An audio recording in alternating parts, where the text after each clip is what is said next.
മുട്ടുകൾ, വയറ്, അങ്ങനെ അരക്കെട്ട് ഉണ്ടാവുന്നു. 5-ാം മാസത്തിൽ പൃഷ്ഠം, നട്ടെല്ല് തുടങ്ങിയവ. 6-ാം മാസം വായ്, മൂക്ക്, ചെവി, നേത്രം തുടങ്ങിയവ ഉണ്ടാകുന്നു. 7-ാം മാസത്തിൽ ജീവസ്പന്ദന പുഷ്ടി ഉണ്ടാവുന്നു. 8-ാം മാസത്തോടെ പൂർണ്ണമായിട്ടുള്ള ശരീരം രൂപപ്പെടുന്നു. അതിനുശേഷം നമ്മൾ ഗൃഹജാതകത്തിൽ പറഞ്ഞിരിക്കുന്ന അതേ കാര്യം തന്നെ വീണ്ടും പറയാണ്. ശുക്ലമേറിയാൽ പുരുഷനും ശോണിതമേറിയാൽ സ്ത്രീയും ജനിക്കുന്നു. രണ്ടും തുല്യമാണെങ്കിൽ നപുംസകമായിരിക്കും ഫലം. പിന്നെ സംഭോഗവേളയിൽ മനസ്സിന്റെ വ്യാകുലതകൾ സന്താനത്തെ അംഗവൈകല്യമുള്ളതാക്കി എന്ന് പറഞ്ഞിട്ട് പിന്നീട് കുറച്ച് കാര്യങ്ങൾ അല്ലാതെ പറയുന്നുണ്ട്. ഇത്രയും കാര്യങ്ങളാണ്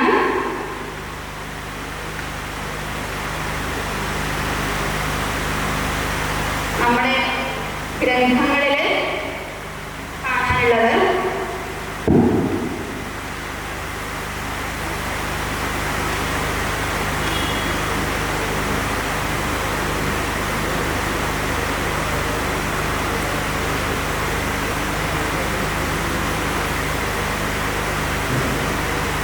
ഇത് നമ്മുടെ മോഡേൺ സയൻസിൽ ഇത്രയും നേരം നമ്മുടെ ഗ്രന്ഥങ്ങളിൽ സ്കാനിംഗ് ഒക്കെ വരുന്നതിന് മുമ്പ് ആചാര്യന്മാർ പറഞ്ഞു വെച്ച കാര്യം സ്കാനിംഗ് ഒക്കെ വന്നതിന് ശേഷം മോഡേൺ സയൻസിൽ പറയുന്ന അതേ കാര്യമാണ്.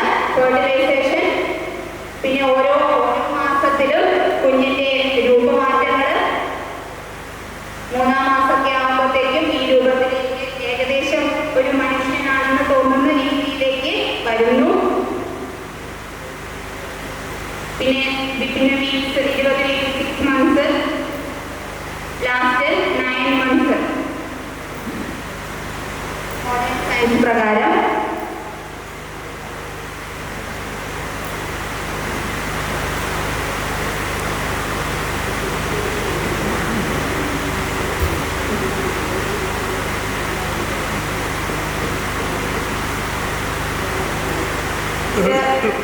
മോഡേൺ സയൻസിലെ ഒരു വീഡിയോ ആണ്. അവിടെ ഇത്രയും നേരം പറഞ്ഞ കാര്യങ്ങളെ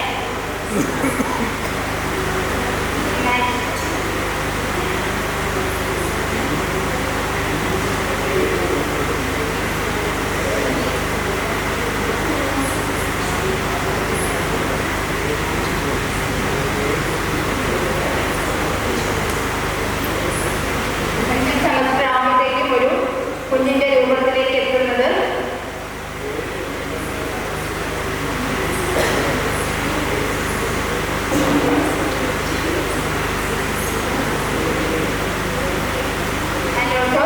തേർഡ് സെമസ്റ്റർ ആകുമ്പോഴേക്കും കുഞ്ഞിന് വിശപ്പും ദാഹവും വെച്ച് കുഞ്ഞ് പൂർണ്ണ രൂപത്തിലേക്ക് വളർച്ചയിലേക്ക് പ്രാപിക്കുന്നത്.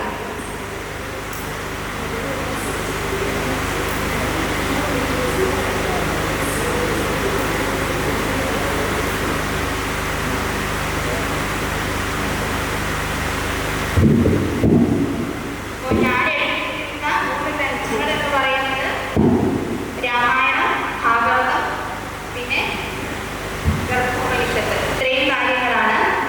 ഇതില് ഗർഭസ്ഥ ശിശുവിനെ പറ്റി 3 എണ്ണത്തിലും പറയുന്നത് ഒരുപോലെയാണ്. ആദ്യ കലലാവസ്ഥ, ഘനാവസ്ഥ, അങ്കുരാവസ്ഥ തുടങ്ങി അവസാനം പൂർണ്ണാവസ്ഥയിലേക്ക് എത്തിച്ചേരുന്നത്. മോഡേൺ സയൻസിൽ ഇതിൽ നിന്ന് പ്രത്യേകിച്ച് മാറ്റങ്ങളൊന്നും തന്നെ പറയാനില്ല. അപ്പോൾ എനിക്ക് നിങ്ങൾക്ക് ഇപ്പോൾ ഞാനിവിടെ വന്നതിന് ശേഷം ഒരു കുട്ടി പറഞ്ഞ് ഇന്ന ഒരു ഗ്രന്ഥത്തിൽ ഗുരുദേവൻ ഇങ്ങനെ ഈ ഗർഭാവസ്ഥയെ പറ്റി പറയുന്ന ഒരു ഭാഗമുണ്ട്. അതേപോലെ ഇവിടെ ഇരിക്കുന്ന ആചാര്യന്മാർക്ക് മറ്റു ഗ്രന്ഥങ്ങളിൽ ഇതിനെക്കുറിച്ച് വല്ലതും അറിയുമെങ്കിൽ, ഇങ്ങനെ പറയുന്നത് അറിയുമെങ്കിൽ അത് എനിക്ക് പറഞ്ഞു തന്ന് എൻ്റെ റിസർച്ചിനൊരു മുതൽക്കൂട്ടാക്കണമെന്നും, പിന്നെ നമ്മുടെ പാരമ്പര്യത്തിൻ്റെ അല്ലെങ്കിൽ നമ്മൾ എന്താ പറയുക ഈ ഒരു സ്കാനിങ്ങും അങ്ങനെയുള്ള മോഡേൺ സയൻസ് ഒക്കെ വരുന്നതിന് മുമ്പ് തന്നെ നമ്മുടെ ആചാര്യന്മാരുടെ ആ ഒരു വൈഭവം എത്രത്തോളം ആയിരുന്നു എന്നും കാണിക്കാൻ വേണ്ടിയിട്ടാണ് ഈ ഒരു വിഷയം എടുത്തത്. പിന്നെ എനിക്ക് ചോദിക്കാനുള്ളൊരു ഒരു സംശയമാണ്. നമ്മൾ വിവാഹം കഴിഞ്ഞ് ചില സ്ത്രീക്കായാലും പുരുഷനായാലും സന്താന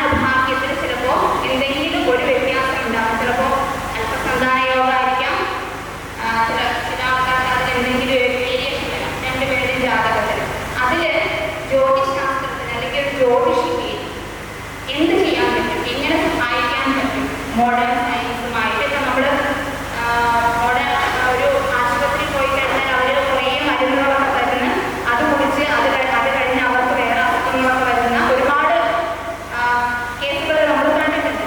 ആ സ്ഥാനത്ത് നമ്മൾക്ക് ഇങ്ങനെയാണ് വായിക്കാൻ പറ്റും എന്ന് നിങ്ങളുടെ വിലയേറിയ അഭിപ്രായങ്ങൾ എനിക്ക് പറഞ്ഞു തരണമെന്ന് പറഞ്ഞുകൊണ്ട് നിർത്തുന്നു.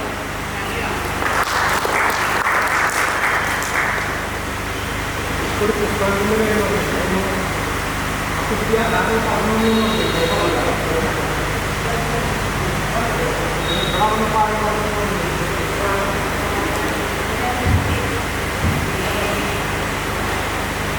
ബുക്കിൻ്റെ പേര്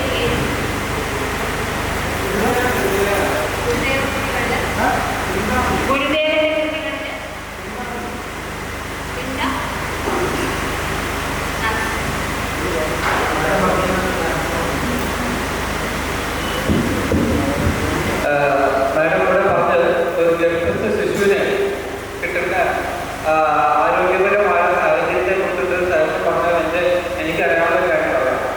ഒന്ന് മ്യൂസിക് തെറാപ്പിയാണ്. അതിൽ യമുന കല്യാണി രാഗത്തിൽ ഒരു രാഗം ഗർഭസ്ഥ ശിശു അതിൻ്റെ അമ്മ ഗർഭിണിയും ശിശുവും കേട്ട് കഴിഞ്ഞാൽ അത് ആ ശിശുവിനും അമ്മയ്ക്കും നല്ലൊരു മാനസിക ആരോഗ്യം ഡെവലപ്പ് ചെയ്യാനായിട്ട് ഗുണം ചെയ്യും. യമുന കല്യാണി രാഗത്തിലൊരു പാട്ട് പറഞ്ഞുതരാം. ചന്ദ്രികയിലായിരിക്കും ചന്ദ്രകാന്തം എന്ന പാട്ട് യമുന കല്യാണി രാഗത്തിലുള്ളതാണ്. ആ ഗാനത്തിന് അങ്ങനെ ഒരു പ്രത്യേക പവറുണ്ട്. ഓരോ രാഗത്തിനും ഓരോരോ പവറുണ്ട്. ഇപ്പം മൗനരാഗത്തിനാണെങ്കിൽ തലവേദന മാറ്റാൻ പറ്റും.